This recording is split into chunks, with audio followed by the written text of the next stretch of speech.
Hello, Cam Dunlap here. Little whiteboard exercise today.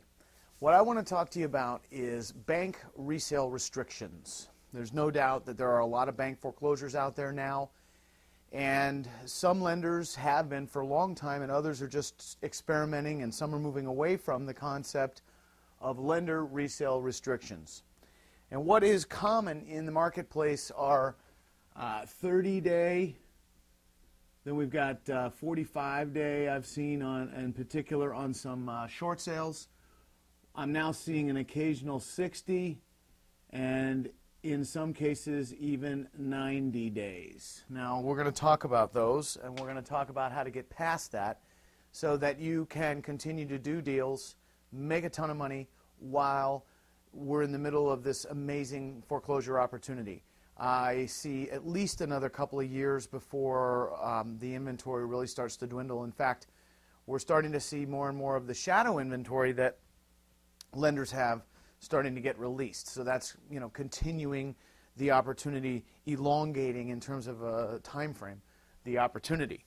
Okay, so 30 days I've seen pretty typically on short sales and also on REOs. 45 is the same. 60 is a little more unusual, and 90 I'm starting to hear about Fannie Mae doing, and I say arbitrarily, I mean in terms of nationwide. They're not doing it in every market and on every house in every market, but they are putting some 90-day resale restrictions on their properties. Now what that means to you and me is they want to prevent us from reselling this thing quickly. If you read the fine print on the Fannie Mae resale restriction, you'll notice that it says that you cannot resell it within 90 days as long as you're reselling it for more than 120% of your purchase price. 120% of your purchase price. Now, what they're basically doing is trying to tell you, hey, if you're making more than this much on it, well, we really would rather stick our finger in your eye.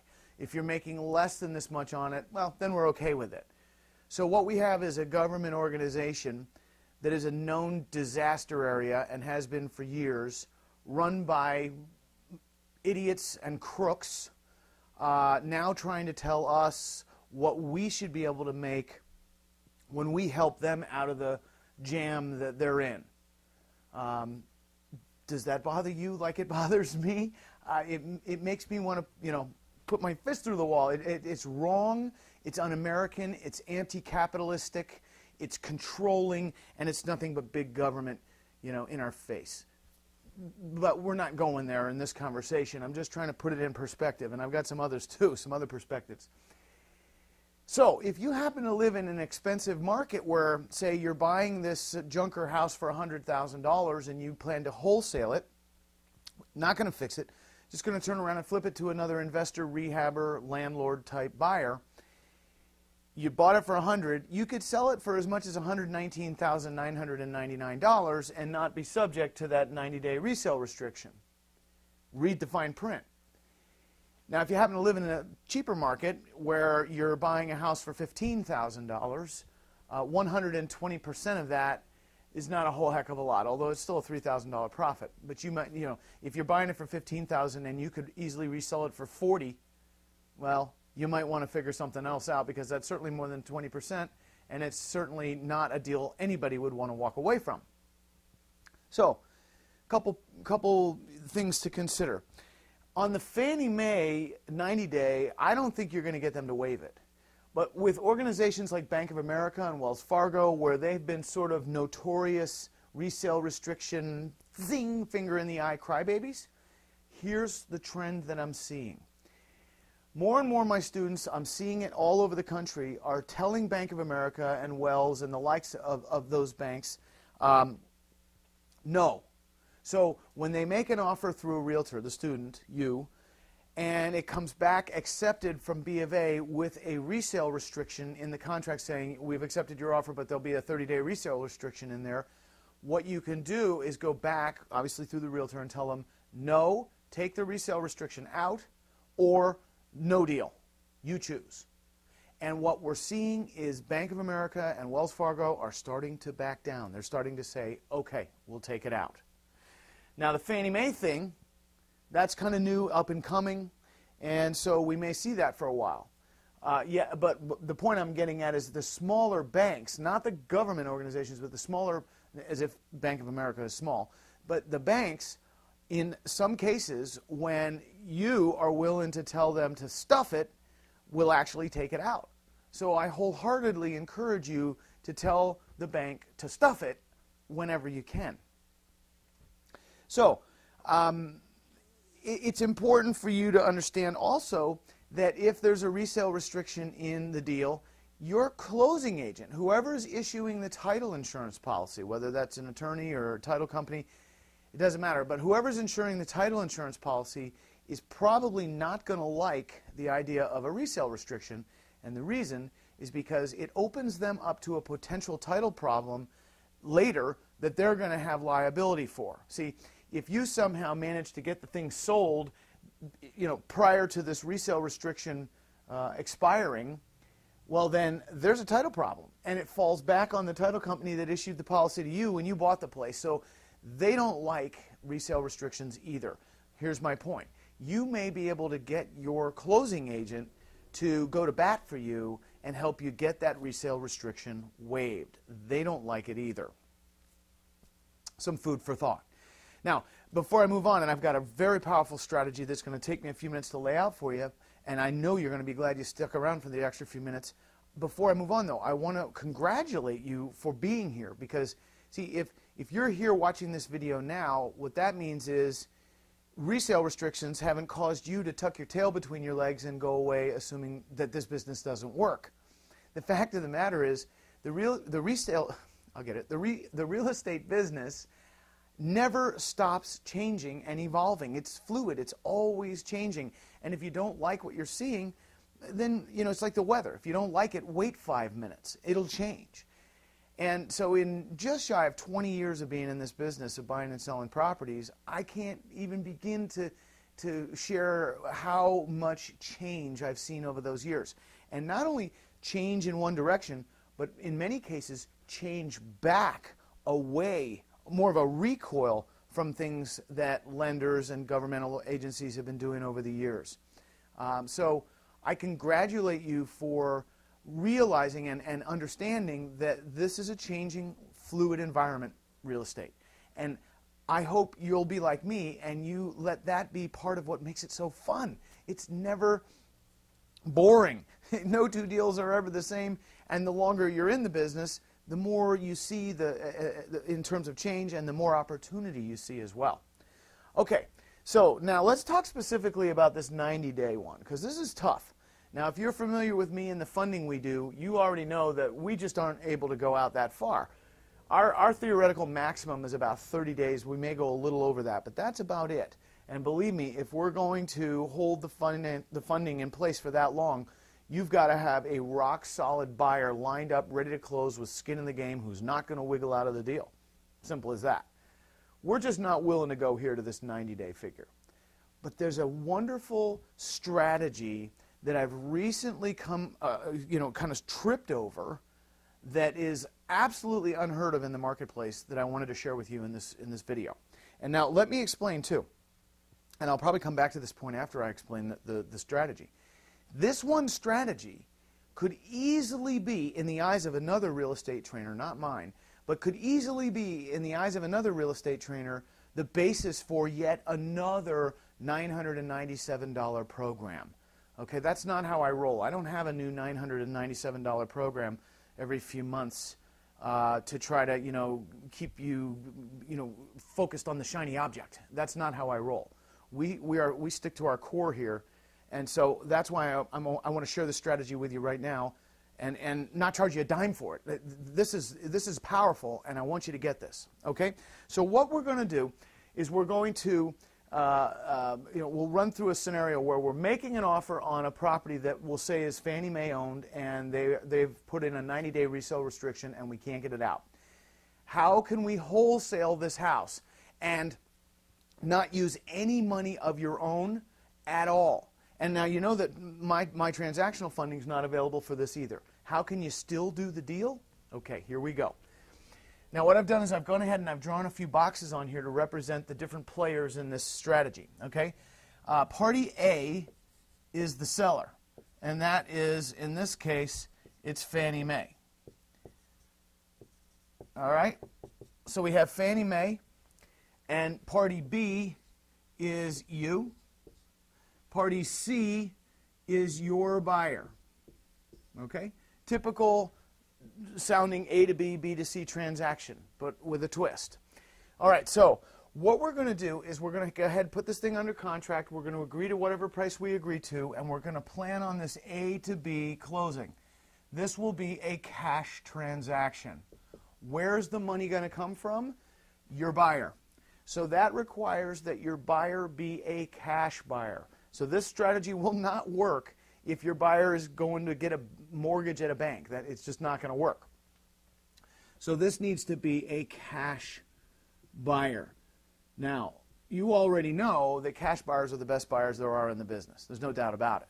And the more often you can sell to a cash buyer, the more quickly you'll close, the more money you'll make, and the less hassles you'll deal with. Cash buyers are the best in the business. They buy again and again. They don't evaporate at the 11th hour like so many finance buyers do. They stick with the deal. If it's a good deal, they're going to close. And you know, they're just the kind of buyer, they're just easy to deal with no hassles. Now, if you're not aware, you can get access to cash buyers, known cash buyers from public data all across the USA at my cash buyer data feed.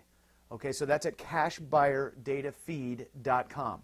And you might want to make a note of that, cashbuyerdatafeed.com. And actually right now, on the day of this recording, we're actually running a trial offer there that's you know, it's a laydown. It's such a great deal. There's no way you'd say no to it. So check it out at cashbuyerdatafeed.com. All right, so we have this cash buyer. Now, instead of selling to them on our, the normal B2C transaction where the deed would transfer to them, we're actually going to insert in the middle of this transaction a lease option. All right? Now, if you happen to be in Texas, you may want to use a different instrument. You can talk to a real estate attorney and have him or her help you with that. But nevertheless, it can be done in Texas too. But everywhere else, we're going to use a lease option. So we're going to sell it to our buyer on a lease option. Now, the money for our purchase is going to come from our buyer. So this buyer will fund the cash, but we will give them a mortgage or deed of trust. All right? So in effect, what's happening now is our buyer is our private lender. So we found this cash buyer, and they're going to be our private lender. They're going to lend us the money. We'll say we're purchasing this for $100,000, and we're selling it for $120,000. Okay? Now, you might argue, wait a minute, Cam, you could get away with the 90-day thing here because you could drop your price $1 and get under that 20% markup. Fair enough, but just go with me. It's an example. And hopefully the numbers are much bigger for you. All right, so we're selling to our buyer on a lease option at $120,000. He or she is lending us the $120,000, and we're going to have a mortgage or deed of trust. Now, in order to close this transaction, we only need $100.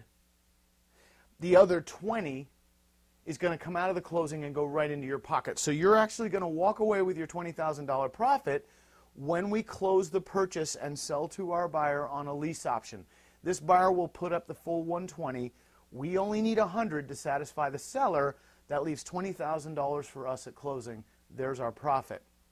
Now, there is a mortgage on the property or deed of trust that we're going to sign as the borrower for $120,000. This protects your buyer's interest, so there's no way they could get screwed up here if all they'd have to do, worst case scenario, would be to foreclose. But we're not going to force them to do that at all. In fact, we're going to put a deed in escrow. So we will go ahead and sign a deed over to our buyer, party C, and the closing agent will hold that deed in escrow.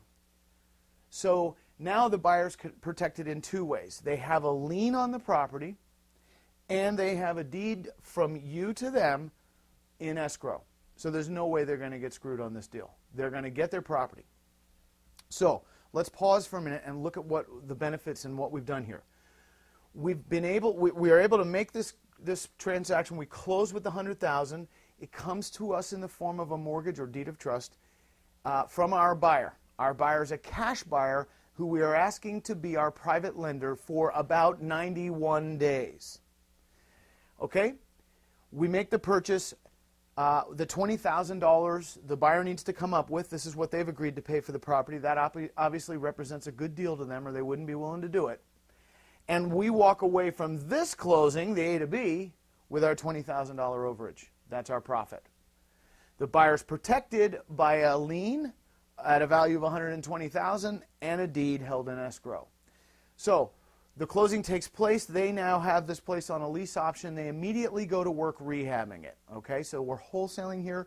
We're selling most likely to a rehabber. It could be a landlord, but they're going to go about whatever business they need to do to prepare this property to get this final transaction taken place. So they begin the repairs immediately. We know we can't resell the thing for at least 90 days. Fair enough. So on the 91st or 2nd or 93rd day, even if you're out of town, you can send the closing agent instructions. Your buyer will also instruct the closing agent to go ahead and record the deed. Bam! The rest of the B2C just took place. Okay? So this happens on, say, the 91st day.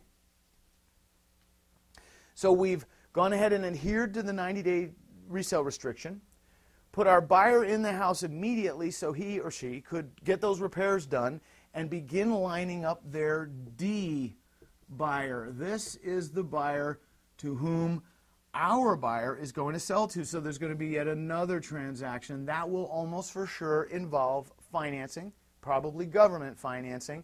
And so your buyer is likely to get this D buyer going before the deed's ever recorded, if that's, makes sense.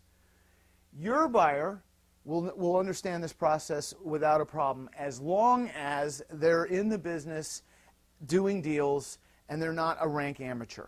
A rank amateur might not like the idea of this.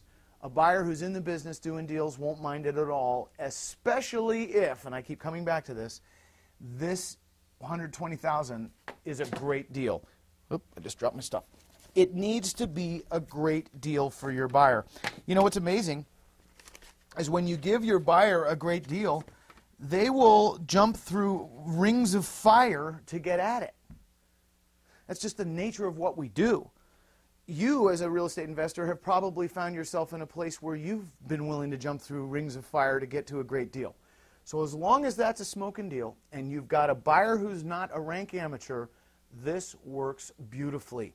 It gives them the time to do the repairs, get their buyer lined up, record that deed as soon after the 90 days as possible. It's already in escrow, so there's no risk. The mortgage gets extinguished at the time that that deed is recorded. It's all done. All of this is handled by the closing agent. And then they line up their D buyer and cash out. So it's a way to get around the 90-day restriction that doesn't cost you really any more money. Now, there is one expense that we're going to incur here, and it's something you need to consider, and that's the tax on recording this mortgage or deed of trust.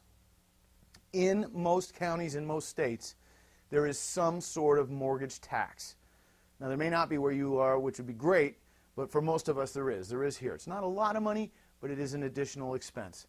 I'm here to tell you I'd rather pay the fee to get this mortgage recorded than either not do the deal or have to figure out some sort of funding so I can sit on the thing for 90 days to get my 20 grand. The last thing you want to do is fund this thing and then have it set empty for 90 days before you turn around and resell it. That's where the 3 V's come in. I call them the 3 V's. Vermins, vandals, and vagrants. Vacant houses, they're targets. And so it's one thing to buy them, but it's another thing to own them and be sitting on them while they're vacant. Not a good plan. This avoids that. So let me go through it one more time, just to review to make sure you got it. Here's your seller. It's Fannie Mae. They've got a 90-day resale restriction. We buy it for 100 grand.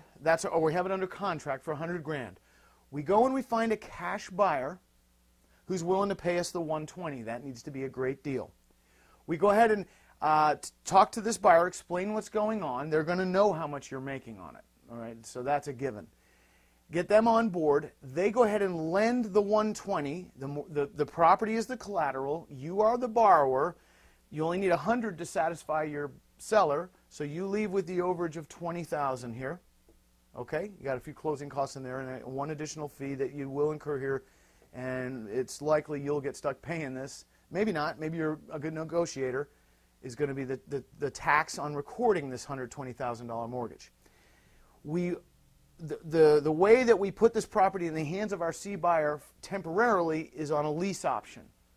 Okay, so they have rights to use the property, to fix the property, and they're protected by this mortgage, and we've gone ahead and signed a deed from you or your entity to your buyer that's held by the closing agent that'll get recorded after the 90 days have ticked off the calendar. So on the 91st day, maybe it's the 95th, however however weekends fall or whatever, but on the 91st day, the deed gets recorded to the buyer, the mortgage is extinguished, you're out. Well, you were pretty much out when you took your 20 grand anyway, although you're on title, or your entity is on title until that deed gets recorded, this one being held in escrow on the 91st day. You're on title until that happens. When that gets recorded, you're really out. Now you've already gotten your money and now you're no longer on title.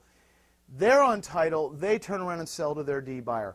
During the 90 days, they're doing their repairs and they're getting their D buyer lined up. So it's win, win, win, win. Everybody wins, and we get around that 90-day title or resale restriction. So we need a cash buyer. And remember, cashbuyerdatafeed.com. That's where you'll find cash buyers all across the USA. In fact, we added 38,000 last month.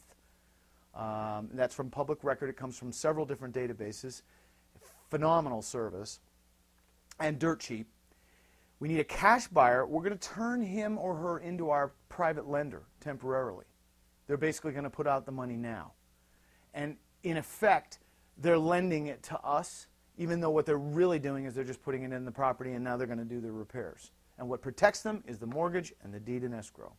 And by the way, if private lenders excite you, and they should, because this building that I'm standing in right now is funded by a private lender, then you may also want to check out the private lender data feed, which is known private lenders from all over the USA, coming from public record, from several different data sources, where we clean and scrub that list down to just the private lenders that we want.